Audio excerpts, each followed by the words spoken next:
கந்தன் என்ற திருப்பெயரை சொன்னால் வந்த வினையும் வருகின்ற வல்வினையும் கலங்கி நம்மை விட்டு விலகும். செந்தூர் வேலவா என்று சொல்லி முருகன் ஓடி வருவான். தீவினை ஒருபோதும் நம்மளை தீண்டாது. தைப்பூசம் வருவதற்கு முன்பாகவே 48 நாட்கள் முருகனுக்காக விரதம் இருந்து முருகனை வழிபாடு செய்யக்கூடிய பக்தர்களுக்கு இந்த தகவல் பயனுள்ளதாக அமையும். தைப்பூசம் பிப்ரவரி 11ஆம் தேதி வருகிறது. தை மாதம் வரும் பௌர்ணமி திதியை தான் தைப்பூசமாக கொண்டாடுவோம்.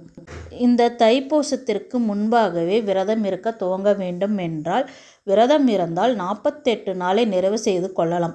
அல்லது 48 நாள் விரதம் இருக்க முடியாதவர்கள் 21 நாள் விரதத்தை எப்படி மேற்கொள்வது, விரதம் நாட்களில் என்னென்ன விஷயங்களை பின்பற்ற வேண்டும், என்னென்ன விஷயங்களை எல்லாம் செய்யக்கூடாது அப்படின்றத தான் நம்ம பார்க்க போகிறோம். டிசம்பர் 25ஆம் தேதி நாளை மறுநாள் புதன்கிழமை உங்களுடைய முருகர் விரதத்தை துவங்கினால் தைப்பூசம் என்று 48 நாட்கள் விரதம் இருந்து பலனை நீங்கள் பெறுவீர்கள். 48 நாள் எங்களால் விரதம் இருக்க முடியாது என்று 21 நாள் விரதம் இருக்க முடியும் என்றால் வரும் ஜனவரி 22ஆம் தேதி விரதத்தை துவங்கினால் தைப்பூசம் முடியும் போது 21 நாட்கள் கணக்கு வரும். விரதம் இருப்பவர்கள் எப்படி விரதத்தை மேற்கொள்வது? ரொம்பவும் கடுமையாக விரதத்தை மேற்கொள்ள வேண்டுமா?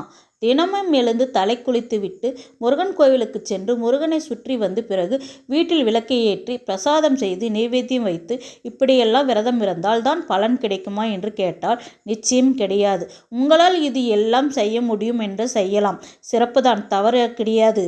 ஆனால் நாங்கள் தினமும் வேலைக்கு செல்ல வேண்டும், குழந்தைகளை பார்க்க வேண்டும், எங்களுக்கு இத்தனை நேரம் இல்லை, இவ்வளோ விஷயங்களை கடைபிடிக்க உடல் ஆரோக்கியமும் ஒத்துழைக்காது என்பவர்கள் என்ன செய்வது? வீட்டில் சுத்தபத்தமாக இருங்கள். வீட்டை சுத்தமாக வைத்து கொள்ளுங்கள். உடம்புக்கு மட்டும் குளித்தால் போதும். வாரத்தில் ஒரு நாள் செவ்வாய்க்கிழமை தலை குளித்தால் போதும். அசைவம் சாப்பிடக்கூடாது. அனாவசியமான வார்த்தைகளை பேசக்கூடாது. மனதில் வஞ்சகம் இருக்கக்கூடாது. அடுத்தவர்கள் மீது பொறாமை குணத்தை கொள்ளக்கூடாது. பேச்சில் சாந்தம் இருக்க வேண்டும். தினமும் குளித்து முடித்துவிட்டு ஓம் சரவண பவ என்று சொல்லி திருநீர் பூசி உங்களுடைய அன்றாட வேலையை துவங்குங்கள். உங்களுடைய விரதமும் துவங்கிவிடும். உங்களுக்கு நேரம் கிடைக்கும்போது முருகன் கோவிலுக்கு சென்று பாருங்கள். வேலை இல்லாமல் ஓய்வெடுக்கும் நேரத்தில் முருகா முருகா என்று அவன் நாமத்தை சொல்லுங்கள். அவ்வளவுதான். தினமும் வீட்டில் இருக்கும் முருகப்பெருமானை பார்த்தாலே போதும். அவனுக்கு ஒரு பூ தினமும் முடிந்தால் வையுங்கள். இவ்வளவுதான் வழிபாடு, இவ்வளவுதான் விரதம்.